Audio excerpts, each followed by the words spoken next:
अच्छा जी, तो केमिस्ट्री का जो सिलेबस है सबसे पहले उसका मैं एक ओवरव्यू कर दूँ।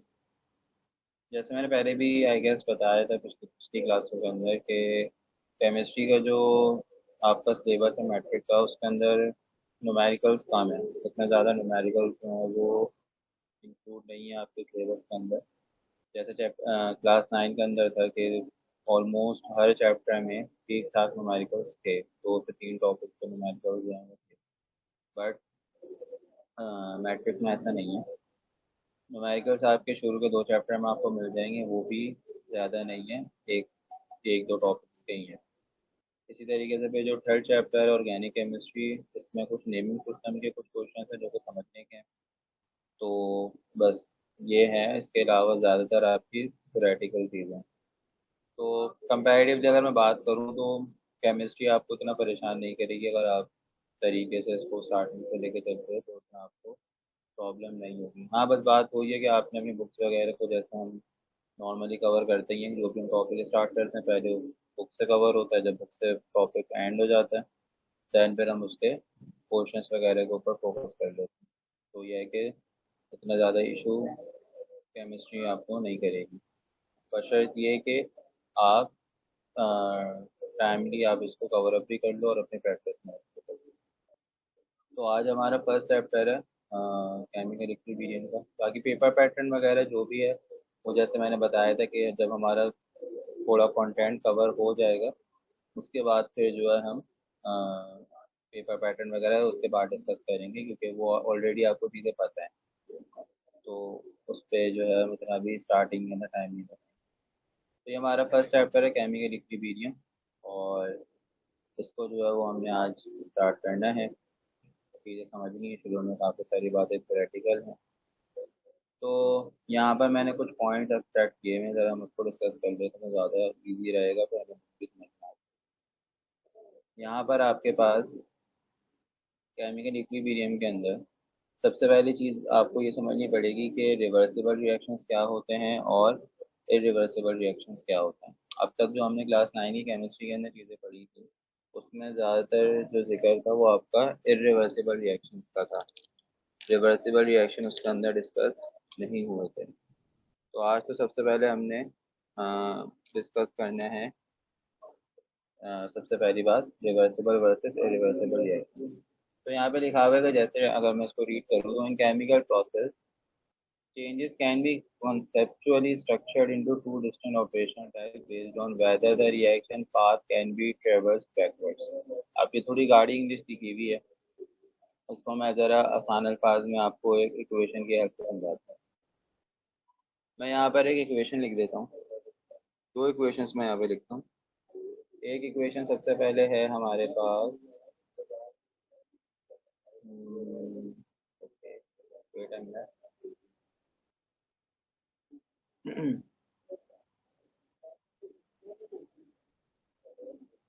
चलिए, तो यहाँ पर मैं आपके सामने दो इक्वेशन लिखता हूँ। सबसे पहले एक हमारे पास थोड़ी बड़ी सी इक्वेशन है।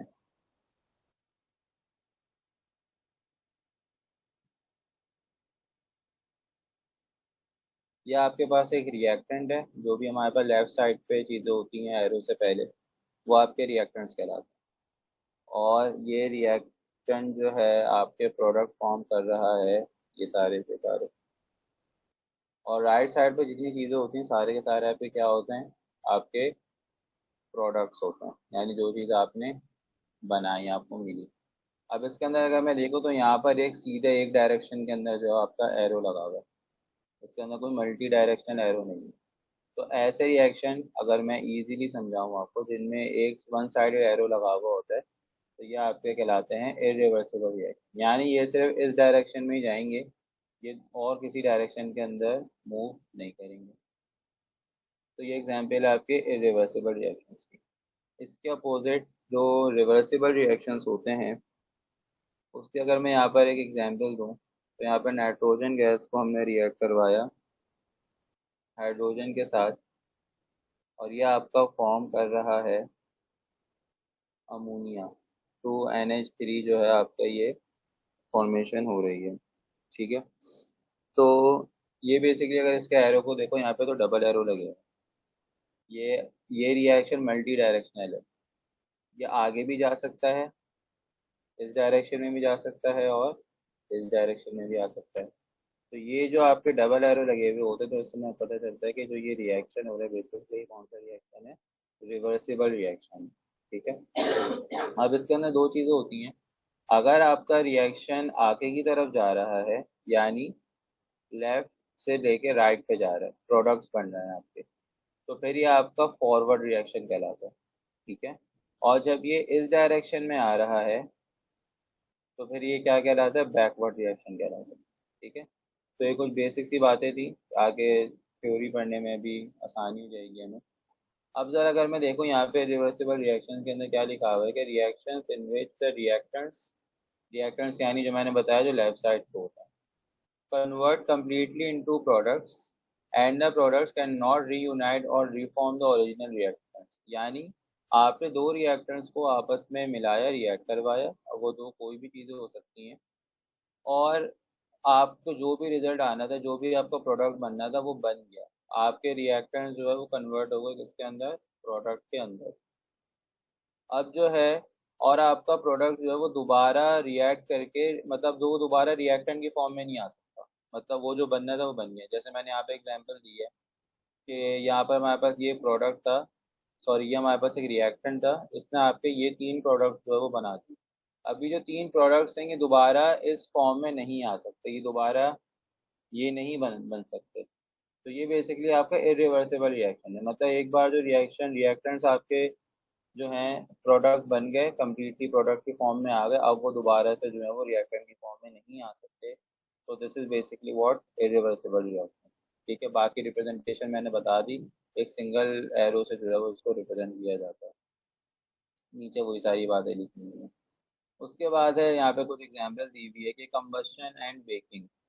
Once a log of wood is burned down to ash or cake is baked from flour and eggs, the products cannot be unburned or unbaked to reproduce the initial raw states। यानी आसान से example अगर हम cake की example लें, तो जब भी हमें केक बनाना होता है हम उसके में जो भी चीज़ें हमें ऐड करनी है, लाइक से हमें फ्लोर ऐड करना है, हमें एग ऐड करना है, और हमें कोई दूसरा अपना उसमें तो फ्लेवर वगैरह ऐड करना है, तो वो सारी चीज़ें हम आपस में उनको मिलाते हैं, उनको रिएक्ट करवाते हैं, और फिर उसके ऊपर जो भी बेकिंग का प्रोसेस होता है वो अप्लाई करते हैं, आपका केक बन गया।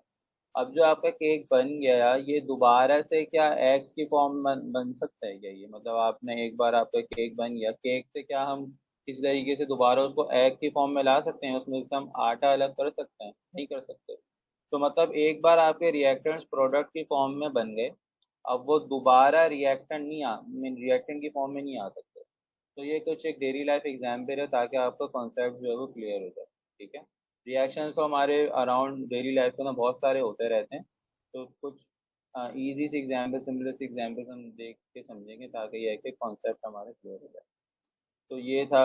इसके अलावा आपका वुड की एग्जाम्पल है, वुड को आपने एक बार जला दिया, मतलब आग जलानी थी आपको, आपने जो है वो वुड जला दी, तो अब वो बर्न हो गई है, वो जल चुकी है, वो दोबारा से अपनी एक्चुअल फॉर्म में नहीं आ सकती। तो this is basically irreversible reaction. इसके अपोजिट फिर आप क्या आते हैं, reversible reaction. Can reactions where products can react simultaneously to reform the initial reactants. यानी कि रिएक्टेंट ने बना दिया प्रोडक्ट, और वो प्रोडक्ट आपस में रिएक्ट होकर दोबारा उन्होंने क्या किया, रिएक्टेंट की फॉर्म में आ गए। तो ये ऐसे रिएक्शंस बेसिकली कौन से होते हैं आपके, रिवर्सिबल रिएक्शंस होते हैं। ठीक है। इसकी यहाँ पे डेली लाइफ एग्जाम्पल लिखी हुई है। Melting and freezing. आपके पास जो है वो आइस थी, आइस को आपने क्या किया, आइस को आपने जो है वो मेल्ट कर दिया। अब वो मेल्ट जब हो गई आइस, अब आप दोबारा से उसको क्या कर सकते हो, आप दोबारा से उसको फ्रीज कर सकते हो। मतलब वो जो आइस मेल्ट हुई है वो अपनी दोबारा से आइस क्यूब की फॉर्म में वो आ सकती है। टेम्परेचर चेंज कर दो, आप हो जाएगा आपका काम। तो ये आपकी कौन सी है, ये रिवर्सिबल रिएक्शन है। और यहाँ पे एक्सप्लेनेशन भी लिखी हुई है कि an ice cube on a warm counter absorb heat energy and transform into liquid water. आपने आइस क्यूब को हीट किया और उसने हीट एनर्जी ऑब्जॉर्ब करके वो लिक्विड की फॉर्म में कन्वर्ट हो गई, जिसको हम बेसिकली फॉरवर्ड रिएक्शन बोलेंगे, जो कि एक्चुअल रिएक्शन है आपका। कह रहे placing the exact water mass back into a dynamic sub zero freezer transform it completely back into ice. उसके बाद आपने क्या किया, वो जो आइस मेल्ट हुई तो उसका जो वाटर था उसको आपने दोबारा से क्या किया, फ्रीजर में रख दिया, तो वो क्या होगा, दोबारा से कुछ टाइम गुजरने के बाद वो दोबारा से आइस बन जाएगा। तो ये फिर दोबारा से क्या किया, बैकवर्ड डायरेक्शन में आ गया, तो फिर बेसिकली रिवर्स रिएक्शन। तो ऐसे रिएक्शन जो बोथ डायरेक्शन में मूव कर सकते हैं, तो this is basically they are reversible reaction. तो ये कॉन्सेप्ट है रिवर्सिबल और इरिवर्सिबल रिएक्शंस का। उसके बाद इनके कोई डिफरेंस यहाँ पे फॉरवर्ड और बैकवर्ड या फिर रिवर्स रिएक्शन में इसको बोल सकते हैं, बेहतर ये कि बैकवर्ड बोलो तो ज़्यादा सही रहेगा। तो फॉरवर्ड रिएक्शन में लिखा हुआ है proceed systematically from left to right. यहाँ पे जो ब्रैकेट में लिखा हुआ है उसको इग्नोर करो, ये बेसिकली एरो बता रहे हैं खाली कि आपका जो फॉरवर्ड रिएक्शन है उसकी बाय डिफॉल्ट डायरेक्शन क्या होती है, मैंने बताया लेफ्ट से राइट पे होती है, तो ये क्या है, ये फॉरवर्ड रिएक्शन है आपका। उसके बाद इसका अपोजिट जो रिवर्स डायरेक्शन होती है, एरो लगा हुआ होता है रिवर्स डायरेक्शन में, ये आपका बैकवर्ड या फिर रिवर्स रिएक्शन होता है। ठीक है। अच्छा जी, यहाँ पे कुछ और पॉइंट्स भी लिखे हुए हैं। Reactants are consume to yield products, reactants आपस में रिएक्ट करके प्रोडक्ट बनाते हैं। और जबकि रिवर्स रिवर्स रिएक्शन में क्या होता है, products are we combine to reform reactant, products आपस में कंबाइन होकर दोबारा से क्या करते हैं, रिएक्टेंट्स बना देते हैं। फिर है initially highly rapid gradually tapers of over time, यानी कि शुरू स्टार्टिंग के अंदर बहुत ज़्यादा तेज़ी से आपका रिएक्शन होता है, फिर आहिस्ता आहिस्ता आपका रिएक्शन जो है थोड़ा थोड़ा स्लो हो जाता है। और रिवर्स रिएक्शन में क्या है, इनिशियली ज़ीरो, और फिर आप स्टार्टिंग के अंदर थोड़ा स्लो होता है रिएक्शन, फिर वो कंटिन्यूसली क्या कर देता है, एक्सेलरेट कर देता है, तेज़ हो जाता है आपका रिएक्शन। तो ये डिफरेंसेस थे थोड़े से फॉरवर्ड और रिवर्स रिएक्शन के। अभी यहाँ पे कुछ इसको लिखने की नीड नहीं है, अभी जस्ट मैं कॉन्सेप्ट क्लियर कर रहा हूँ कि क्या हम पढ़ क्या रहे हैं, किस चीज़ के बारे में पढ़ रहे हैं। जब टॉपिक हम समझ लेंगे उसके बाद फिर ये है कि जो भी लिखने की चीज़ें फिर वो उसके बाद हम देखेंगे। उसके बाद आते हैं concept of dynamic equilibrium, this is basically important, आगे इसी की बेस के ऊपर बातें होंगी। कह रहे हैं when a reversible chemical system is left undisturbed within a controlled space, the speeds of the opposing operation eventually align perfectly. This state is defined as dynamic equilibrium. I know समझ में कुछ भी नहीं आया होगा, मैं बता देता हूँ इसका कि डायनेमिक इक्विलिब्रियम बेसिकली एक ऐसी कंडीशन को हम बोलते हैं कि जब आपका फॉरवर्ड रिएक्शन का रेट को आसानी से समझ सकते हो, स्पीड कह लो एक तरीके से, ठीक है, कि आपका फॉरवर्ड रिएक्शन का रेट बराबर हो जाए किसके, रिवर्स रिएक्शन के। मतलब आपके अब मज़ीद जो है वो प्रोडक्ट्स वगैरह नहीं बन रहे, एक स्टेबल पोजीशन में आपका रिएक्शन आ गया, मतलब मैक्सिमम प्रोडक्ट्स बन गए, अब आपका रिएक्शन नहीं हो रहा, वो रुक गया, तो स्टेबल हो गया आपका रिएक्शन, तो इस स्टेट को डायनेमिक इक्विलिब्रियम बोलते हैं। कि जब फॉरवर्ड रिएक्शन का रेट बराबर हो जाएगा रिवर्स रिएक्शन के रेट के, तो फिर ये आपस में एक दूसरे को कैंसिल आउट कर देंगे, मतलब आगे मजीद मतलब रिएक्शन मजीद नहीं चलेगा आगे, तो इसको बेसिकली डायनेमिक इक्विलिब्रियम बोलते हैं। और अभी इसको हम बुक से भी रिव्यू करेंगे तो और अच्छे समझ में आ जाएगा।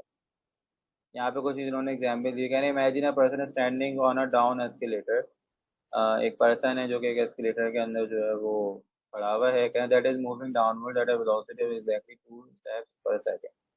कह रहे हैं वो जो आसानी से लिफ्ट की बात कर रहे हैं, बंदा लिफ्ट में खड़ा हुआ और उसको नीचे जाना है, और उस लिफ्ट की जो स्पीड है वो 2 स्टेप्स पर सेकंड, वो 2 स्टेप्स पर सेकंड की स्पीड से नीचे जा रही है। कह रहे हैं the individual start walking upward at precisely 2 steps per second. कह रहे हैं अगर वो इंसान क्या करे, 2 स्टेप्स पर सेकंड की स्पीड से अपवर्ड जाना शुरू कर दे, मतलब एलिवेटर उसको कहाँ लेके जा रहे हैं, नीचे लेके जा रहे हैं 2 स्टेप्स पर सेकंड की स्पीड से, और वो बंदा जो कि उसके अंदर है वो क्या करे, वो 2 स्टेप्स पर सेकंड ऊपर जाना शुरू कर दे। कहें their relative position to an outside observer remains completely unchange. कहने जो बाहर बंदा खड़ा हुआ अगर कोई ऑब्जर्व करे तो वो देखेगा कि वो कुछ चेंज ही नहीं हो रहा, वो बंदा अपनी जगह पर खड़ा ही रहेगा, क्योंकि जिस स्पीड से लिफ्ट उसको नीचे लेकर जा रही है वो उसी उसी स्पीड से वो ऊपर आने की कोशिश कर रहा है, तो वो वहीं खड़ा रहता है। जैसे अक्सर जो हमारे इम्तियाज़ वगैरह के अंदर और डिफरेंट मॉल्स के अंदर आपके जो लिफ्ट लगी हुई होती है, जिसके अंदर आप इजीली खड़े होकर आप चले जाते हो, ऊपर चले जाते हो, नीचे आ जाते हो, जो सीढ़ियों वाली लिफ्ट होती है नॉर्मल, तो उसमें यही करो, अगर आप नीचे आने वाली सीढ़ी पे आओ, कि वो आपको नीचे लेकर आ रही है, ठीक है, और आप जितनी स्पीड से वो नीचे लेकर आ रही है आप जो है ऊपर की तरफ वॉक करना शुरू कर दो, तो क्या होगा, आप अपनी जगह पर ही खड़े रहोगे भले 5 मिनट भी गुजर जाए। तो ये बेसिकली कहना चाह रहे हैं, तो ये यही चीज़ आपकी इक्विलिब्रियम के अंदर। तो नेट चेंज क्या आ रहा है, ज़ीरो आ रहा है, क्योंकि जो आपकी फॉरवर्ड स्पीड है वो रिवर्स स्पीड के बराबर हुई है। तो कोई चेंज जो है वो आपका नहीं आएगा, तो इसको बेसिकली हम इक्विलिब्रियम की कंडीशन बोलते हैं। अब यहाँ पर कुछ एग्जांपल्स हैं। जो हमारा प्रोडक्ट बना वो बना हाइड्रोजन आयोडाइड। कह रहे initially the intense purple hue of the iodine gas begins to fade as it consumes। Basically reaction को एक्सप्लेन कर दें, जो आपकी क्या कहते हैं हाइड्रोजन गैस जो है वो कलरलेस होती है, और जो आपकी आयोडीन गैस होती है वो आपके डीप पर्पल उन्होंने यहाँ पे बताया था। और कह रहे हैं जब ये दोनों आपस में रिएक्ट करते हैं तो आपके पास एक कलरलेस गैस बनती है जिसको हम हाइड्रोजन आयोडाइड बोलते हैं। उसके बाद है, अभी आगे आ जाएगा ये दोबारा, तो यहाँ पे तो खैर इसका बहुत कम लिखा हुआ है, इसको मैं पढ़ देता हूँ। Initially the intense purple hue of the iodine gas begins to fade as it consume. कहना जैसे जैसे जो है वो आपकी आयोडीन गैस कंज्यूम होती चली जाएगी इस रिएक्शन के अंदर, तो कलर जो है उसका फेड होता चला जाएगा। कहना after a specific time frame the colour stabilisation stop and settles into a constant light purple shade. कहना कुछ टाइम गुजरने के बाद उसका जो कलर है वो मजीद ड्रॉप होने से रुक जाएगा। मतलब शुरू में जो है वो आपकी डार्क पर्पल थी, पर आहिस्ता आहिस्ता वो कलर फेड होते होते होते होते वो लाइट पर्पल पे आ जाएगा, और उसके बाद मजीद वो ड्रॉप नहीं होगा। कहना this static colour shade indicate that the rate of synthesis of hydrogen iodide matches its rate of decomposition establishing a dynamic chemical balance. तो यानी आपका केमिकल बैलेंस जो है वो इस्टेब्लिश हो गया, कि मजीद जो है वो उसका कलर ड्रॉप होने से आपका रुक गया। तो इन्होंने एक एग्जांपल दी है समझने के लिए कि ये अभी इक्विलिब्रियम की स्टेट के अंदर जो है वो ये आ गए, ठीक है। तो ये कुछ कॉन्सेप्ट्स थे, और बेसिक बेसिक बातें जो चैप्टर में आपको पता होनी चाहिए वो हमने अभी डिस्कस करी। एक बार ज़रा हम बुक को भी देख लेते हैं, तो बुक में हमें क्या क्या बातें जो हैं वो बताई गई हैं। सबसे पहले वही क्या कुछ जनरल रिएक्शंस के बारे में बताया हुआ है कि इरिवर्सिबल होते हैं कुछ, मतलब हमारी डेली लाइफ में बहुत सारी केमिकल चेंजेस जो हैं वो हमारे अराउंड होती रहती हैं, और इसमें से कुछ जो है वो रिवर्सिबल होती हैं, कुछ जो है वो आपकी इरिवर्सिबल होती हैं, ठीक है। और यहाँ पे उन्होंने कोई एग्जांपल भी देखना, चॉकलेट की एग्जांपल दी हुई है। चॉकलेट को मेल्ट कर देते हैं हीट करके, उसके बाद दोबारा से उसको फ्रिज में रख देते हैं, वो क्या हो जाती है दोबारा सॉलिड फॉर्म में आ जाती है। तो ये क्या है, रिवर्सिबल रिएक्शन है। उसके बाद है हमारे पास रिवर्सिबल रिएक्शन क्या होते हैं, और डायनेमिक इक्विलिब्रियम क्या चीज़ होती है, अभी हमने डिस्कस किया, वाटर की एग्जांपल देके बताया हुआ इन्होंने। और इस रिएक्शन के ऊपर अभी हमने बात करी थी, ठीक है। वही सारी बातें जो डायनेमिक इक्विलिब्रियम मैंने भी बताया था, और उसके अलावा जो हमने रिवर्सिबल और इरिवर्सिबल रिएक्शन से बना वही सारी बातें जो है वो यहाँ पे हैं। ये ग्राफ इंपॉर्टेंट है, इसको ज़रा समझ। Forward and reverse reaction becomes equal upon reaching the equilibrium point of following graph. ये बेसिकली आपका जो इक्विलिब्रियम की कंडीशन होती है ना उसका ये ग्राफ है। क्या हुआ, जब आपका रिएक्शन स्टार्ट हुआ, रिएक्शन जब हम स्टार्ट करेंगे तो कंसंट्रेशन लिखी हुई है यहाँ पे, आपका जो एक्स एक्सिस है हॉरिजॉन्टल एक्सिस जो उसका आपका टाइम है, ये टाइम जैसे जैसे पास होता चला जा रहा है। और उसके बाद जो हमारा वर्टिकल एक्सिस है उस पर आपको कंसंट्रेशन दी हुई है। कंसंट्रेशन बेसिकली हमने क्लास 9 में भी पढ़ा था, आपकी आसान अल्फाज में रिएक्टिविटी को बोलते हैं। जितनी ज़्यादा कंसंट्रेशन होती है आपके केमिकल की तो उतनी ज़्यादा वो जल्दी क्या करता है, रिएक्ट करता है। तो इनिशियली प्रोडक्ट तो बने ही नहीं है ना, प्रोडक्ट तो बने ही नहीं है, तो रिएक्टेंट जो हैं उनकी कंसंट्रेशन क्या होगी, मैक्सिमम होगी। इसको मैं यहाँ पे कॉपी करके ज़रा समझा देता हूँ, फिर से कुछ एडिट करना पड़ेगा, हम ज़रा इसको कॉपी कर लेते हैं।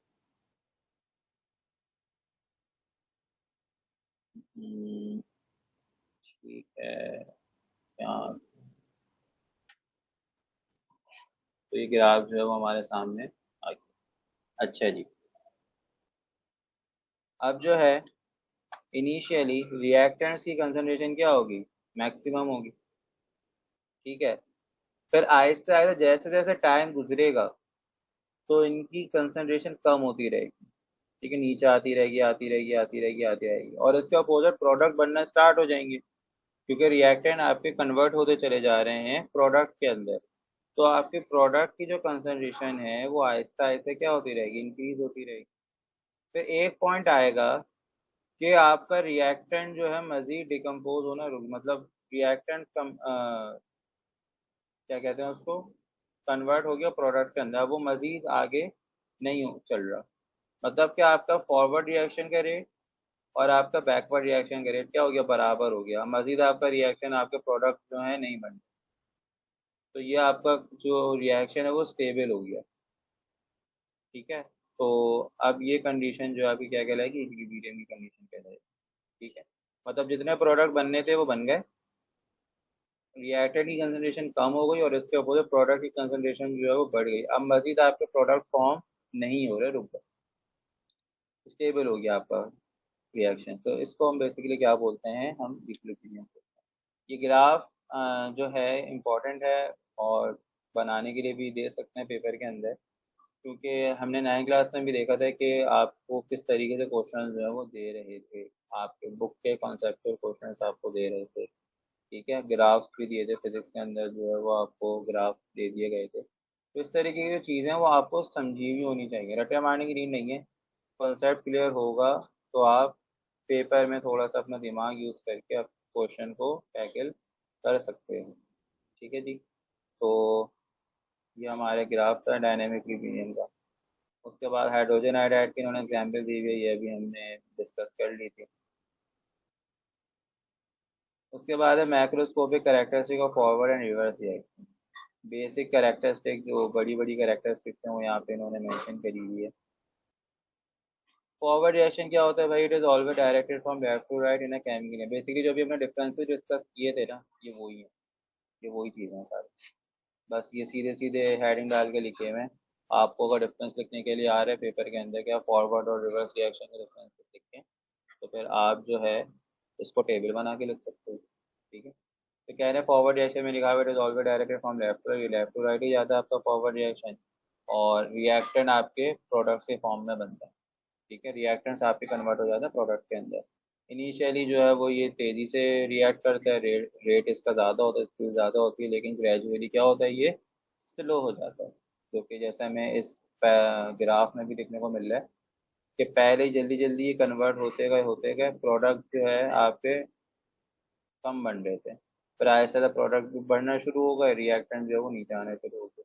तो जो फॉरवर्ड रिएक्शन होता है ना, इनिशियली इसकी स्पीड ज़्यादा होती है, फिर ग्रेजुअली इसकी स्पीड आपकी कम होती रहती है। और उसके आगे लिखा हुआ है ठीक है, रिवर्स रिएक्शन में it is always directed from right to left, यानी ये रिवर्स डायरेक्शन के अंदर होता है। आपके प्रोडक्ट्स जो हैं वो रिएक्टेंट बना रहे होते हैं, product produce reactants. Initially rate is slow but gradually speed है, इनिशियली स्पीड स्लो होती है इस रिएक्शन की, फिर आहिस्ता आहिस्ता स्पीड जो है वो आपकी इंक्रीज हो जाती है। फिर आपका लिखा हुआ है, आपका अल्लाह भला करे, macroscopic characteristic of forward and reverse reaction dynamic equilibrium. Equilibrium के केस में क्या पर्पस होता है दोनों का वो हम देख लेंगे। कहना dynamic equilibrium can only exist in closed system, neither reactants nor products can enter और लीव द सिस्टम। अच्छा भाई, अब ये क्लोज सिस्टम वगैरह क्या होता है ये भी अभी हम डिस्कस करेंगे, इसका मसला नहीं है। अच्छा भाई, इक्विलिब्रियम की केस के अंदर जो आपकी कंसंट्रेशन होती है रिएक्टेंट और प्रोडक्ट की वो होती है सेम। ठीक है, जब भी फिर आपका क्या होता है, आपका रिएक्शन जो है वो रुक जाता है। At equilibrium the forward and reverse reaction are taking place at equal and opposite rates. ठीक है भाई, इक्विलिब्रियम के ऊपर अभी हमने देखा था कि होता है क्या है, आपके फॉरवर्ड रिएक्शन का और रिवर्स रिएक्शन का रेट जो है वो क्या हो जाता है, सेम हो जाता है। तो उस पॉइंट को हम क्या बोलते हैं, इक्विलिब्रियम बोलते हैं। तो यही बात है जो है वो उन्होंने यहाँ पे लिखी हुई है। ठीक है, फिर आखिरी पॉइंट में लिखा हुआ है इक्विलिब्रियम इसे can be disturb and again achieve under the given condition of concentration pressure and temperature. ये बेसिकली आपके फैक्टर्स होते हैं कि इक्विलिब्रियम क्या आपका रिएक्शन का जो रेट है वो किसके ऊपर डिपेंड करता है। मतलब देखो इक्विलिब्रियम की कंडीशन किसके ऊपर डिपेंड करता है, मतलब देखो इक्विलिब्रियम की कंडीशन अचीव हो गई, ठीक है, आपका जो रिएक्शन था वो अभी रुक गया, स्टेबल हो गया, अब मजीद आपके प्रोडक्ट नहीं बन रहे। ठीक है, अब आपने क्या करा, आपने उसके अंदर फॉर एग्जाम्पल आपने टेम्परेचर में छेड़छाड़ कर दी। ठीक है, टेम्परेचर में आपने छेड़छाड़ कर दी, जिसकी वजह से आपका जो रिएक्शन है जो इक्विलिब्रियम है वो दोबारा से डिस्टर्ब हो गया और आपके प्रोडक्ट जो है वो बनना शुरू हो गए। अब वो चेंज आप या तो टेम्परेचर में भी कर सकते हो, या आप प्रेशर बढ़ा दो, प्रेशर कम कर दो, या आप कंसंट्रेशन बढ़ा दो या कम कर दो।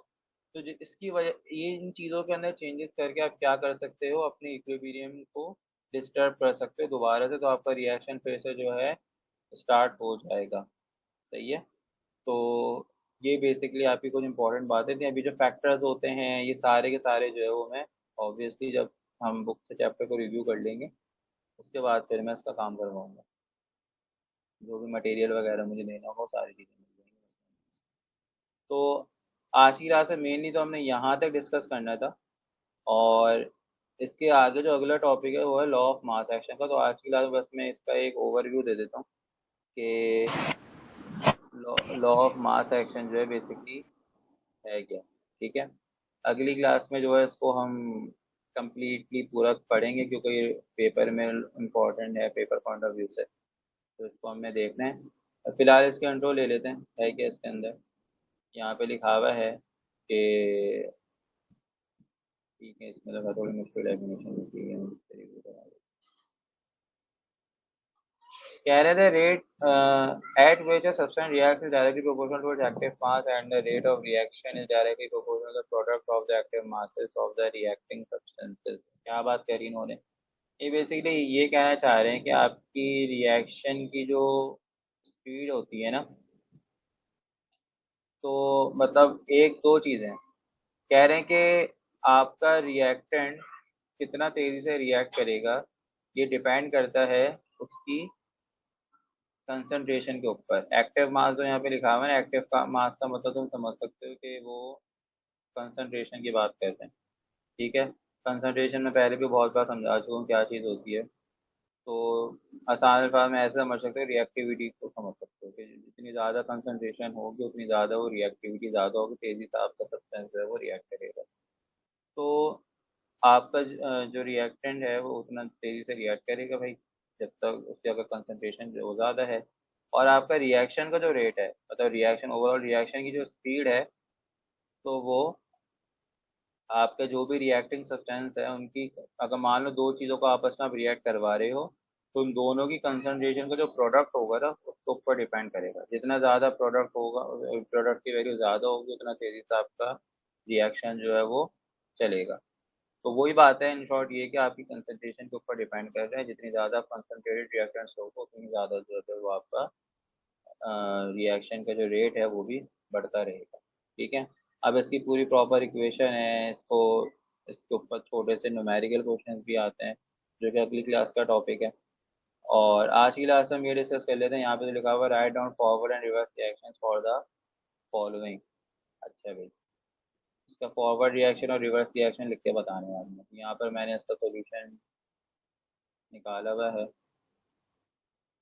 यहाँ पर आपको दिया हुआ है नाइट्रिक ऑक्साइड आपका बना है, नाइट्रोजन और ऑक्सीजन को रिएक्ट करवाया तो आपका ये नाइट्रिक ऑक्साइड बना। तो ये आपका इक्वेशन है इसकी, रिएक्शन की इक्वेशन जो हमें दी हुई है। फॉरवर्ड रिएक्शन में क्या होगा, सीधा सीधा डायरेक्शन में आपका जाएगा कि जो नाइट्रोजन और ऑक्सीजन ही मिलके क्या बना देंगे, नाइट्रिक ऑक्साइड बना देंगे। और अगर हम रिवर्स रिएक्शन की बात करें, जो नाइट्रिक ऑक्साइड बने हैं दोबारा किस में कन्वर्ट हो जाएगा, नाइट्रोजन और ऑक्सीजन के अंदर। उसके बाद ये एग्जाम्पल 2 है, catalytic oxidation of sulphur dioxide. Sulphur dioxide की ऑक्सीडेशन की गई है। ऑक्सीडेशन यानी जब आप ऑक्सीजन से जो है वो रिएक्ट कराते हो। तो ये तो आपको एक रिएक्शन की इक्वेशन दी हुई है। और फॉरवर्ड रिएक्शन की अगर हम बात करें तो फिर वही आपका सिंपल सल्फर डाइऑक्साइड और ऑक्सीजन आपस में रिएक्ट होंगे, और इसका अपोजिट जो है आपका ये 2SO3 आपका दोबारा से किस में कन्वर्ट हो जाएगा, 2SO2 प्लस O2। तो ये रिवर्स रिएक्शन लिखते हैं हमने इसका, उल्टा करके लिख देंगे बस और कुछ नहीं है। Decomposition of phosphine gas. अच्छा भाई, फॉस्फीन गैस डिकम्पोजिशन बोलते किसे, डिकम्पोजिशन बेसिकली बोलते हैं जब आप किसी भी चीज़ को, एक प्रोडक्ट आपके पास है उसको आपने, मतलब एक बड़ी चीज़ को आपने किसी दो हिस्सों में तोड़ दिया। ठीक है। तो बेसिकली डिकम्पोजिशन कहलाती है किसी चीज़ को ब्रेक करना। अब जैसे यहाँ पे एक COCl2 है, फॉस्फीन गैस है आपके पास, इसको आपने क्या किया, इसको आपने कार्बन मोनोऑक्साइड में और क्लोरीन में तोड़ दिया, अलग अलग कर दिया। तो इस वजह से ये बेसिकली डिकम्पोज किया है आपने उसको, उसके कॉन्स्टिट्यूएंट्स में तोड़ दिया।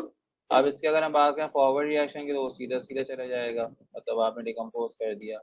और इसके अपोजिट डायरेक्ट रिवर्स रिएक्शन की अगर हम बात करें, तो फिर इसके अंदर ये आपका कार्बन मोनोऑक्साइड और क्लोरीन आपस में दोबारा रिएक्ट करके आपका दोबारा से फॉस्फेन गैस बना दे। तो ये आज हमने देखा कि इक्विलिब्रियम क्या होती है, इक्विलिब्रियम के बारे में हमने चीज़ें डिस्कस करी। और उसके साथ साथ हमने डायनेमिक इक्विलिब्रियम क्या होती है, रिवर्सिबल इरिवर्सिबल रिएक्शंस क्या होते हैं, फॉरवर्ड और रिवर्स रिएक्शंस क्या होते हैं, ये सारी चीज़ें जो है वो हमने कवर करी हैं, बेसिक बातें जो चैप्टर के पॉइंट ऑफ व्यू से इंपॉर्टेंट थी।